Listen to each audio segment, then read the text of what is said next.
दस्तक का digital media.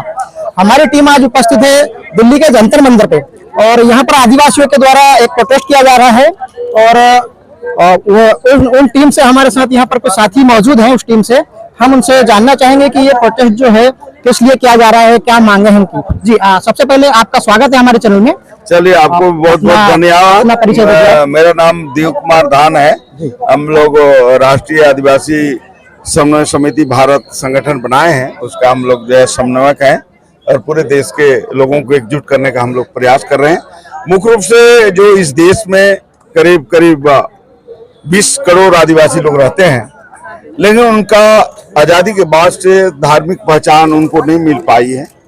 उसी को लेकर हम लोग जो है पूरे देश के आदिवासी को एकजुट करके हम लोग जो है आदिवासी धर्म को जो है रीस्टोर का हम लोग जो है भारत सरकार से मांग कर रहे हैं।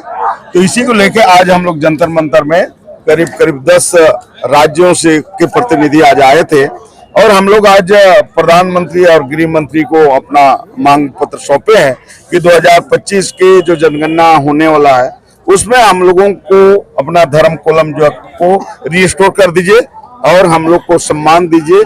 इसी मांग को लेकर हम लोग जो है आज यहाँ धरना प्रदर्शन कर रहे हैं। क्या आवश्यकता पड़ी आपको एक नए धर्म कोड की?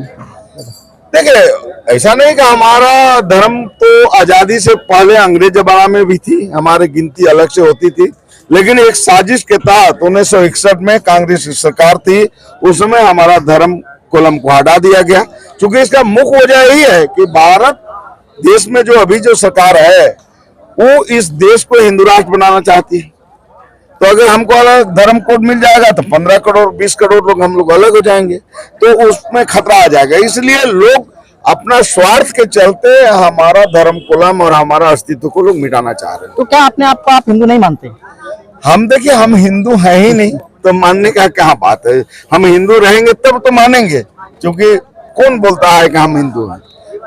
बाकी बाकी दूसरे जो लोग हैं बहुत सारे अलग अलग कम्युनिटी में हैं, हिंदू, क्रिश्चियंस और ईसाई में भी जो अपने आप को अभी भी जो आदिवासी कास्ट का जो सर्टिफिकेट है वो उपयोग करते हैं, उसके बारे में देखिए, वो तो देखिए भारत का संविधान में निश्चित रूप से आदिवासियों को जो है वो चाहे कोई धर्म माने उसको एसटी का दर्जा रहेगा, लाभ मिलेगा, ऐसा संवैधानिक प्रावधान है। तो वो अलग विषय है। हम लोग जो है अपना धार्मिक पहचान के लिए, क्योंकि इस देश में बहुत स्वागत जोग बात है कि 45 लाख जो है जैन को और 84 लाख बौद्ध को जब दे सकता है तो जनसंख्या के हिसाब से तो हम तीसरी जनसंख्या है, इसलिए हमको धर्म कोलम हमको मिलना चाहिए और हमारी अपनी पहचान मिलनी चाहिए। ये मुख्य रूप से साथियों, हमारे साथ में देव कुमार धान साहब, हमारे साथ में कोराम साहब हैं संविधान दस्तक में। धन्यवाद। अपना परिचय दीजिए आप। मैं भुवन सिंह कोर्राम, राष्ट्रीय कार्यवाहक अध्यक्ष गोंडवाना गोंड महासभा और गोंड समाज से हूँ। जी, क्या प्रोग्राम था आज यहाँ दिल्ली के जंतर मंतर स्तर पर? देखिए, हम सतत इसी मांग को लेते हुए कई बारों दसों साल से हम लोग यहाँ पे अपने सेंसस में एक अलग कॉलम की हमारी मांग है। जो अंग्रेजी सरकार के समय भी हमें अलग सेंसस होता था हमारा, और हमारे स्वतंत्र होने के बाद भी देश के, उसके बाद हमारे जो आदिवासियों की जो सेंसस है वो जो अलग होता था, जो अलग कॉलम दिया गया था, उसे खत्म कर दिया गया और कई प्रकारों से उसका सेंसस किया जा रहा है, जिससे कि हमें संवैधानिक अधिकारों पे बहुत सारी का नुकसान उठाना पड़ रहा है।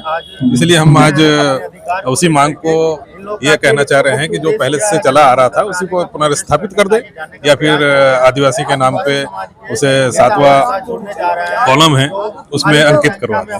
क्या लगता है आपको, सरकार आपकी मांग मानेगी? जी नहीं, सरकार तो इसलिए नहीं मान रही है कि सरकार की जो मानसिकता है वो देने की है नहीं, क्योंकि उसका जो लक्ष्य है, उसके पर्दे के पीछे जो ताकत काम कर रही है, उसका लक्ष्य ये है कि इस देश को हिंदू राष्ट्र बनाना है।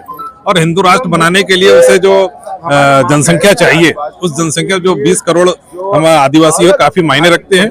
और वो यही चाहती है कि ये आदिवासी की आइडेंटिटी खत्म कर दी जाए, इसे धार्मिक रूप से ये घोषित करवा दिया जाए कि हिंदू में ही आते हैं। जबकि देखिए, आर्य जब आए थे तो आर्यन से पहले यहाँ का ट्राइबल जो है मूल निवासी वो यहाँ रहता था, और इसके ऊपर एक बहुत बड़ी अच्छी एक फिल्म भी बन चुकी है, भारत एक खोज, जो डिस्कवरी ऑफ इंडिया के नाम से नेहरू जी की बनी थी। उसमें सारी चीजें क्लियर कर दी गई है, लेकिन क्या है, जो अड़ियल प्रवृत्ति जिस संस्कृति की है वो कहीं ना कहीं अपने आप में शामिल करने के लिए इन सब चीजों को नकारते आई है, इसीलिए ये प्रॉब्लम आ रही है। अगर सरकार आपकी बात नहीं मानती है तो आगे क्या कदम उठाएंगे? देखिए, हम पूरे देश में, हम गांव-गांव में एक जागरूकता मिशन चलाना जा रहे हैं, क्योंकि आज तक हम राजनीति के रूप से हम अपने नेताओं के ऊपर भरोसा रख किए थे कि वो कुछ करेंगे, लेकिन वो भी नहीं कर पा रहे हैं। सामाजिक संगठन भी अपनी अपनी ढपली बजा रहे हैं, उससे भी एकजुटता नहीं आ पा रही है।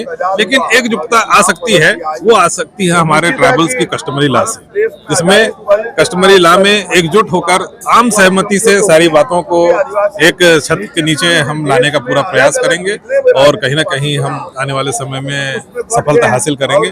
और क्योंकि जब हम कस्टमरी लॉ के हिसाब से जब हमारी डिमांड हम संवैधानिक रूप से करेंगे, तो कहीं ना कहीं सुप्रीम कोर्ट को भी हस्तक्षेप करना पड़ेगा सरकारों के लिए, और एक मजबूरी बनेगी उन्हें कि वाकई इतना बड़ा जो जनसंख्या में यहाँ ट्राइबल्स है, उनको उनका हक अधिकार है।